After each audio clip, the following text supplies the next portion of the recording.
Look at this schematic of a common off-grid solar installation.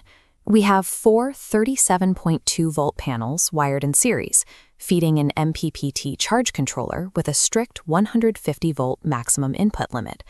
On paper, that leaves a clean 1.2-volt margin of safety. The basic electrical rule for series wiring is straightforward. As you chain panels together, their voltages add up. Installers build these high-voltage series strings because higher voltage lowers the current traveling through the cables, which reduces transmission losses and allows for smaller, less expensive wire. On a surface-level calculation, 148.8 volts is technically less than 150 volts, leading many beginners to assume this array is mathematically safe to deploy. Yet, despite appearing to match the label specifications, this exact configuration routinely destroys MPPT controllers in the field, and the destruction almost always occurs on the first freezing morning of the year. Designing solar arrays strictly off paper ratings without factoring in the surrounding environment guarantees hardware destruction. The 150-volt limit on an MPPT controller is an absolute survival ceiling, not a target for your operating voltage. The numbers printed on the back of a solar panel are generated under Standard Test Conditions, or STC. STC acts as a laboratory baseline, and it assumes the panel is operating in a perfectly controlled ambient temperature of exactly 25 degrees Celsius. Real-world outdoor arrays rarely, if ever, operate continuously at exactly 25. This chart visualizes a core thermodynamic reality of silicon solar cells. They possess a negative temperature coefficient. Practically speaking, this means that as ambient temperature falls, the panel's voltage actively scales up. The colder it gets, the higher the voltage climbs. Ignoring the thermodynamic behavior of silicon turns a seemingly spec'd array into a ticking time bomb. Take a look at this standard specification sticker. The most frequent mathematical error beginners make is sizing strings using Vmap instead of Voc. Vmap is the operating voltage. It is the measurement taken when the system is under load and actively producing power. Voc stands for open circuit voltage. This is the absolute maximum unloaded voltage the panel can produce before any power is drawn. Now consider the exact conditions of an early winter morning. The panels are frozen, the batteries are cold and resisting charge, and the sun's first rays are just hitting the array. During this brief startup window, the MPPT has not yet begun tracking. Because no power is flowing, the controller is exposed to the full unloaded Voc of the entire string.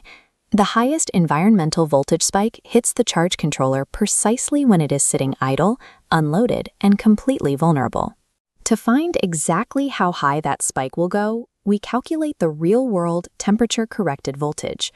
We pull two numbers from the datasheet: the STC open circuit voltage of 37.2 volts, and a temperature coefficient of negative 0.29% per degree Celsius.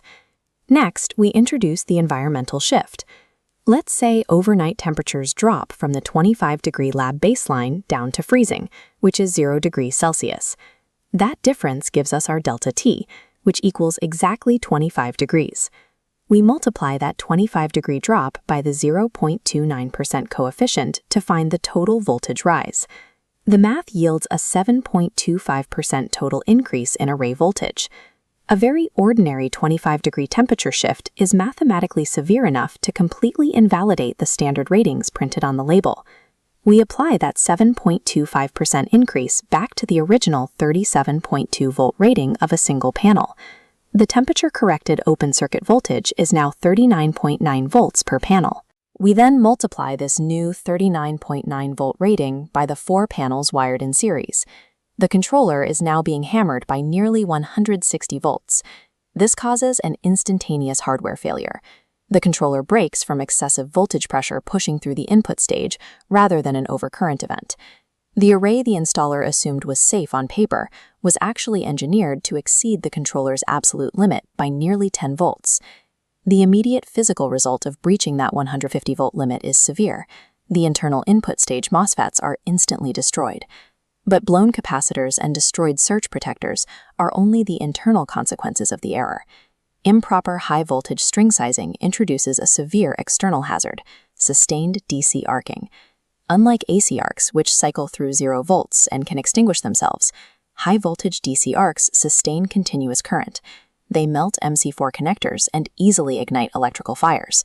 Beyond the hardware failure, this design error introduces unmitigated fire hazards that threaten the entire installation.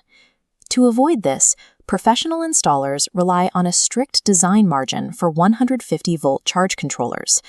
Looking at this gauge, the mathematically predicted maximum cold voltage should only ever target between 120 and 135 volts.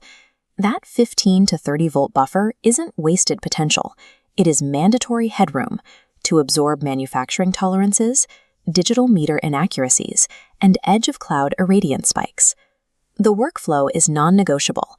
Find the panel's open circuit voltage and temperature coefficient. Define your region's minimum ambient temperature. Calculate the corrected cold voltage and multiply it by your series count. Professional solar engineering prioritizes mathematically resilient architecture, capable of surviving the absolute